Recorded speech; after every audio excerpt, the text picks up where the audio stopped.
अमिताभ बच्चन की पोती आराध्या बच्चन के खिलाफ यूट्यूब पर कुछ ऐसी सामग्री डाली गई जो कि बच्चन परिवार को लगा कि आपत्तिजनक है। उसको लेकर दिल्ली हाईकोर्ट पहुंचे। दिल्ली हाईकोर्ट में क्या कुछ हुआ बताने के लिए मेरे साथ बच्चन परिवार के वकील अमित नायक है। अमित जी, क्या आपकी याचिका थी?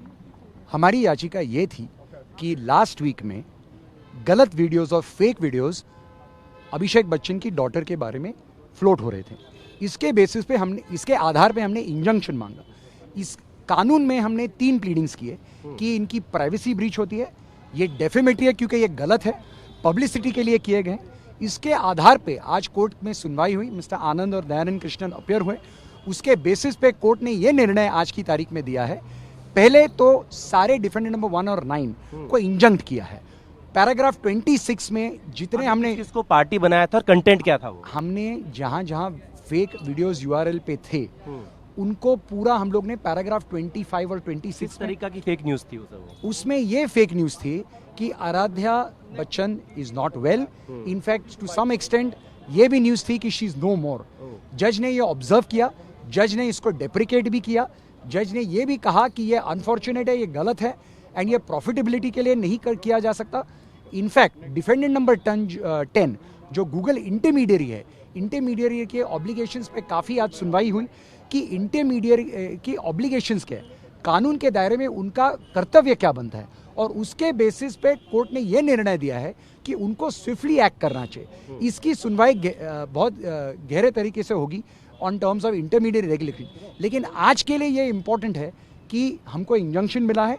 ये भी है कि टेक डाउन वीडियोस को टेक डाउन होना पड़ेगा और हमको डिफेंडेंट नंबर 10 इंटीमेट करेगा कि कहाँ कहाँ ये वीडियोस और मॉर्फ होते हैं।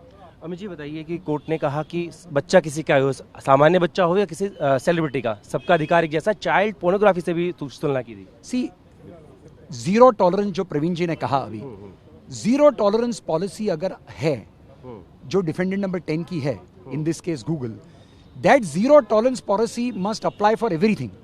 इंटरमीडिएट रूल जो 2022 के हैं अक्टूबर के, उसमें ये बहुत क्लियर है कि आप कोई भी चीज चाइल्ड के बारे में जो डेप्रिकेटिंग है वो नहीं कर सकते।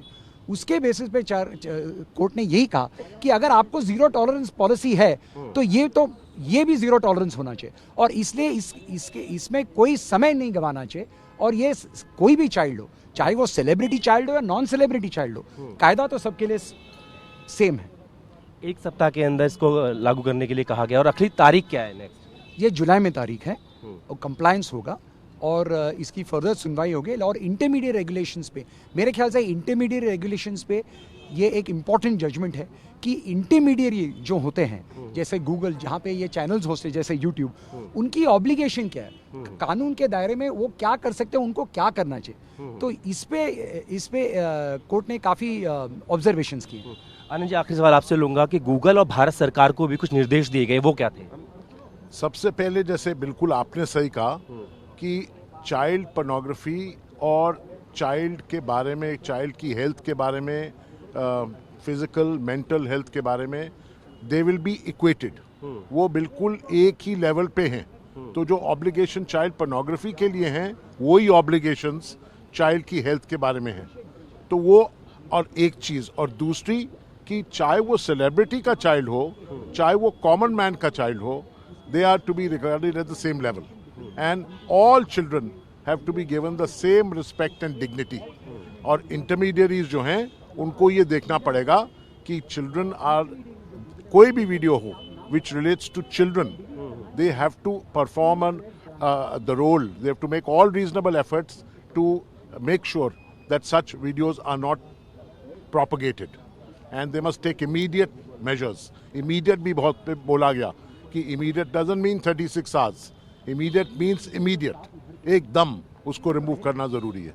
तो कहीं ना कहीं जो प्लेटफॉर्म है उनकी जवाबदेही भी तय करने की कोर्ट ने बात की है। हाँ, उन्होंने बोला कि ये प्लेटफॉर्म जो YouTube था, YouTube ने काफ़ी बहस करी, बोला कि हमें टाइम चाहिए। जो कोर्ट ने कहा किस लिए टाइम चाहिए? चाइल्ड पोर्नोग्राफी का कोई केस हो तो आप इमीडिएटली उसको रिमूव करेंगे। तो ये तो चाइल्ड पोर्नोग्राफी से कम नहीं है कि किसी की हेल्थ के बारे में आप बोल रहे हो और किसी के बच्चे के बारे में, और फर्क नहीं पड़ता किसका बच्चा है, उनके बारे में जीरो टॉलरेंस होगी बच्चों के बारे में, और इमीडिएट एक्शन लेना पड़ेगा। बात में शुक्रिया।